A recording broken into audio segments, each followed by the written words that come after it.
வயலோ வயலோ வயலோ செழிக்க வாழ்வு தந்தானே வயலோ வாழ்வு தந்தானே அட பொன்னா விளையோ பூமிக்கு நல்ல விவரம் தந்தானே உழவனின் உறவா வந்தானே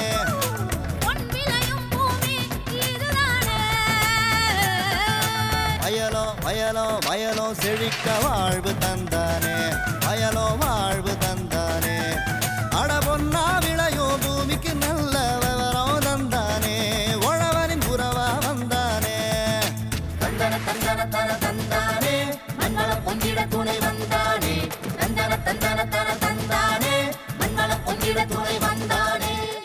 மாத்தி யோசிச்சேங்க. தேசிய அளவில் பருவநிலை மாற்றத்திற்கு ஏற்ற வேளாண்மை முனைப்பு திட்டத்தின் மூலம் மல்லிகை சாகுபடியில் வெற்றி கண்ட விவசாயி ஆர் சரவணன். இவர் நாமக்கல் மாவட்டம் ஜம்புமடை கிராம விவசாயி ஆவார். பாரம்பரிய முறையில் வெங்காய சாகுபடியினை மேற்கொண்டு வரும் இவர் நாமக்கல் வேளாண்மை அறிவியல் நிலைய வழிகாட்டுதலின் பேரில் மல்லிகை சாகுபடியினை மேற்கொண்டு அதன் மூலம் அதிக வருவாயினை ஈட்டி வரும் இவரின் அனுபவங்களை நம்மிடம் பகிர்ந்து கொண்ட போது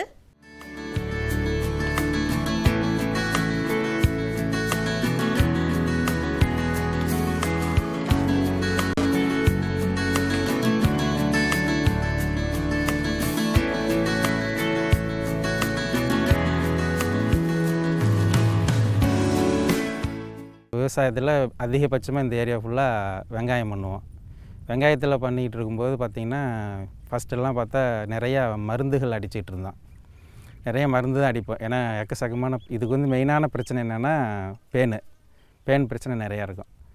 மருந்து அடிச்சிட்டு இருந்தேன். அதுக்கப்புறம் மேலே கேவிக்கையில் வந்து சொன்னது வந்து அந்த ஊதா அட்டை நீல அட்டை கொடுத்தாங்க. அந்த அட்டையை வச்சதுக்கப்புறம் ஓரளவுக்கு கண்ட்ரோல் கிடச்சிது. அதுக்கப்புறம் மக்காசோளம் ஃபுல்லாக ரவுண்டாக போட்டிருந்தோம். அதை சுற்றி வயலில் சுற்றி போட்டதுனால மருந்து செலவு மிக மிக குறைவான அது இந்த வருஷம் தான் ஃபஸ்ட்டு பண்ணியிருந்தோம். இதே வயலில் தான் இப்போ செஞ்சுருந்தோம். இதுக்கப்புறம் அதில் அப்படியே ஊடு பயிராக மல்லிகைப்பூ வச்சிட்டோம். மல்லிகைப்பூ வச்சதுக்கப்புறம் பார்த்திங்கன்னா அதை எடுத்ததுக்கப்புறம் இப்போ அப்படியே தண்ணி வசதி கம்மினால இந்த மாதிரி சிஸ்டத்தில் கொண்டு வந்து போட்டுட்ருக்கோம். அப்புறம் இப்போ இது வந்து 4 மாதம் ஆகுது. அதுக்கு அப்புறம் இதுக்கு லைட்டாக இதுக்கு முன்ன பெருசாக என்ன செய்யலை. இனிமேல் தான் ஆரம்பிக்கணும். இது ஒரு 6 மாதம் 1 வருஷம் ஆச்சுன்னா இது வந்து இன்கம் வந்துடும். மிக குறைந்த தண்ணீரில் இது வந்து பயன்படுத்தலாம். சப்போஸ் வந்து வச்சிக்கிட்டு இருக்கும்போது தண்ணி பத்தலைன்னு வச்சிங்களேன், அப்படியே விட்டுறலாம். ஒரு வருஷம் ஆச்சுன்னா ஒரு செடி வந்து நீங்கள் 6 மாதம் தண்ணி உள்ளனாலும் காயாது. திரும்ப என்னைக்கு தண்ணி கிடைக்குதோ அன்றைக்கி இருக்கிற தலையெல்லாம் கபாத்து பண்ணி விட்டு திரும்ப தண்ணி விட்டு 2 ஓட்டமெல்லாம் கொடுத்தோம்னா திரும்ப அது ஈல்டுக்கு வந்துடும். அந்த ஒரு ஸ்பெஷல் இதில் தான் கிடைக்கும். மல்லிகைப்பூவில் தான் நிறையா கிடைக்கும். வேறு இதில் கிடைக்கிறதுக்கு ரொம்ப சான்ஸ் கம்மி. ஏன்னா 6 மாதம் ஒரு வெள்ளாமையை கட் பண்ணிவிட்டு திரும்ப வந்து அதை உயிர் கொடுக்க முடியாது. அந்த உயிர் கொடுக்குறது இதில் ஒன்று தான் முடியும். அதனால் இதை வந்து இப்போ அதுக்கப்புறம் கேவிக்கில் இந்த கிணறு நாங்கள் வெட்டியிருந்தோம். அது கேவிக்கில் அந்த குட்டை அந்த போர் போட்டிருந்தோம். அதுக்கு கீழே பண்ணை குட்டை அமைச்சு கொடுத்தாங்க. இப்போ இந்த ஏரியாவில் விடுற மழையெல்லாம் பார்த்திங்கன்னா அதில் வந்து விழுந்துடும் தண்ணி. அது வந்து கிட்டத்தட்ட ஒரு 2 நாள் 1 நாளில் ஊற ஆரம்பிச்சிடும். மழை பெஞ்சுன்னா அது ஒரு பெரிய ப்ளஸ் பாயிண்ட் அது. அப்புறம் வெங்காயத்தில் வந்து பார்த்தோம்னா நிறையா இந்த ஏரியாவுக்கு வந்து வெங்காயம் வந்து 60 நாள் 70 நாள் பயிருங்கிறனால தண்ணி கம்மியாக இருக்கும்.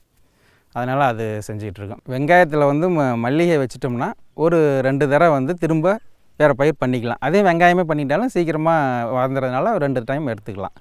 அதுக்கப்புறம் இது ஒரு 1.5 ஏக்கர் இருக்கிறதுனால அது ஒரு 10-15 சென்ட் தனியாக வந்து வெள்ளை குச்சி, அதாவது குச்சி கிழங்குன்னு சொல்கிற வருஷத்து குச்சி வச்சுருக்கிறோம். அது வந்து ரொம்ப ரொம்ப வறட்சி தாங்கக்கூடியது. 1 மாதத்துக்கு ஒரு தண்ணி விட்டிங்கன்னா கூட வந்து அது காயாது. அது வந்து ரொம்ப வறட்சி தாங்குறனால அந்த கிழங்கு வச்சுருக்கோம். அதே 10 மாதத்துக்கு குச்சி வச்சுருந்தோம்னா வறட்சி தாங்காது. அது வந்து சாப்பாட்டுக்கு ஆகாது. இது எவ்வளோ மார்க்கெட்டு கம்மியானாலும் வெள்ளை குச்சி வந்து 10 ரூபாய்க்கு கீழே இறங்காது. அதனால் வந்து அதுக்கு மார்க்கெட்டிங் ரேட் ப்ராப்ளம் இருக்காது. இப்போ இது பார்த்திங்கன்னா இதெல்லாம் வந்து நான் ஃபஸ்ட்டெல்லாம் வெறும் வெள்ளாமல் தான் வச்சுக்கிட்டு இருந்தேன். இப்படி ஊடு பயிருங்கிறது அவங்க கேவிக்கல் வந்து சொன்னதுனால இது உங்களுக்கு 2 லாபமாக தெரியும், தொடர்ந்து கிடைக்கிற மாதிரி இருக்கும் அப்படிங்கிறதுனால தான் அந்த ஊடு பயிரில் அந்த கிழங்கெல்லாம் யூஸ் பண்ணி வச்சிட்டு இருந்தோம்.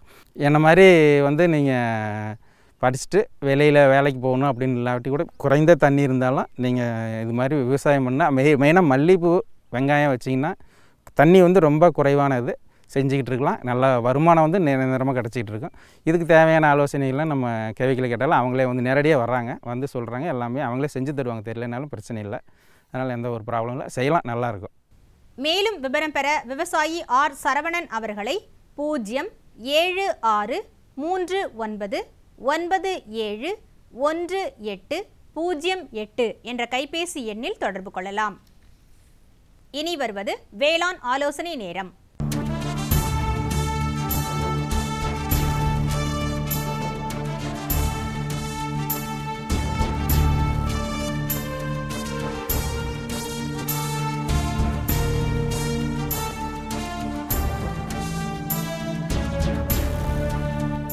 தமிழக பொருளாதார முக்கியத்துவமிக்க ஆட்டினங்கள் குறித்து திருநெல்வேலி ராமையன்பட்டி கால்நடை மருத்துவக் கல்லூரி மற்றும் ஆராய்ச்சி நிலைய கால்நடை மரபியல் மற்றும் இனவிருத்தித்துறை உதவி பேராசிரியர் டாக்டர் த. ரவிமுருகன் தரும் விளக்கம்.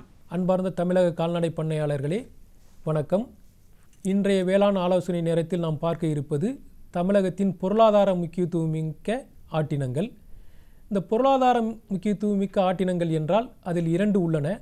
ஒன்று செம்மறியாட்டினம், இன்னொன்று வெள்ளாட்டினம்.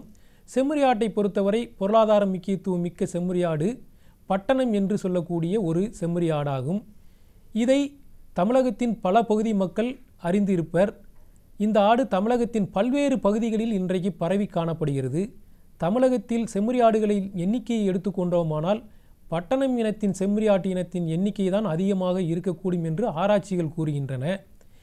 ஏன் இந்த செம்மறியாடு இனம் பொருளாதார முக்கியத்துவம் இனம் என்று சொன்னோமானால் இதனுடைய உயரம் மற்றும் எடை ஆகும். குறுகிய காலத்தில் மிக அதிக வளர்ச்சி திறன் உள்ள ஒரு செம்மறியாட்டு இனம் பட்டணம் இனம்தான்.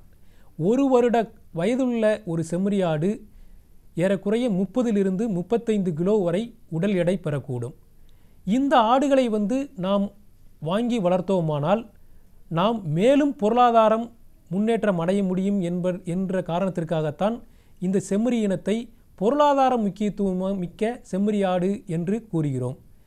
பட்டணை இனத்தை கொட்டில் முறையில் வளர்க்கும் பொழுது மேலும் அதனுடைய உடல் எடை அதிகரிக்கக்கூடும்.